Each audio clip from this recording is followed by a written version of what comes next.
ফেনীর দাগনভূঞা ও সোনাগাজী উপজেলার বিভিন্ন এলাকায় দেখা দিয়েছে ভয়াবহ নদী ভাঙন। বসতবাড়ি থেকে জনবহুল এলাকার সড়ক ভাঙনের মুখে। নদীগর্ভে বিলীন হওয়ার আশঙ্কায় মাতুভূঞা ইউনিয়নের করিমুল্লাহ উচ্চ বিদ্যালয় ভবন। এতে আতঙ্কিত হয়ে পড়েছেন শিক্ষার্থী ও অভিভাবকরা। নূর হোসেনের রিপোর্ট, জানাচ্ছেন শাশ্বতী সরকার।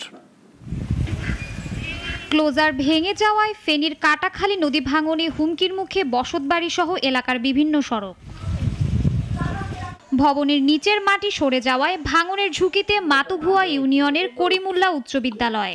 এতে আতঙ্কে রয়েছে স্কুলের শিক্ষক, শিক্ষার্থী ও অভিভাবকরা।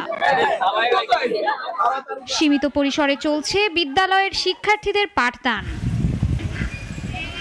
ভারী বৃষ্টি ও জোয়ারের পানিতে স্কুল ভবনটির নিচের মাটি অনেকটাই সরে গেছে। ভবনের উত্তর পাশের অংশে দেখা দিয়েছে ফাটল। আজ যেভাবে এই খরস্রোতা নদীর কারণে এই বিদ্যালয়টি সম্পূর্ণ হুমকির মুখে।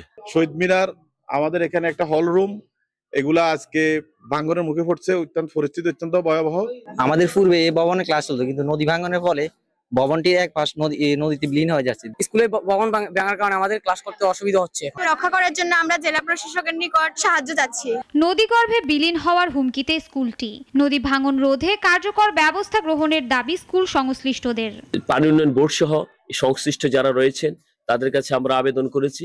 পানি উন্নয়ন বোর্ড আমাদেরকে আশ্বস্ত করেছেন বিশ্ব ব্যাংকের অর্থায়নে এখানে তারা নদীর যে খরস্রোত, সেই স্রোতকে তারা অন্যদিকে মুভমেন্ট করে দিবেন। কিন্তু অদ্যাবধি আমরা এখনো প্রশাসনের কোনো আশ্বস্ত ছাড়া আর কোনো পদক্ষেপ বা কার্যকর কোনো ভূমিকা অদ্যাবধি দেখতে পাইনি। পানি উন্নয়ন বোর্ডকে ইতোমধ্যেই অবহিত করা হয়েছে বলে জানান উপজেলা মাধ্যমিক শিক্ষা অফিসার।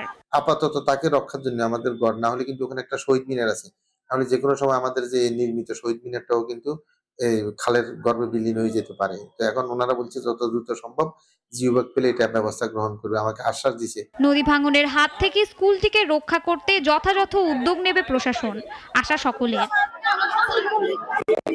শাশ্বতী সরকার, নাগরিক।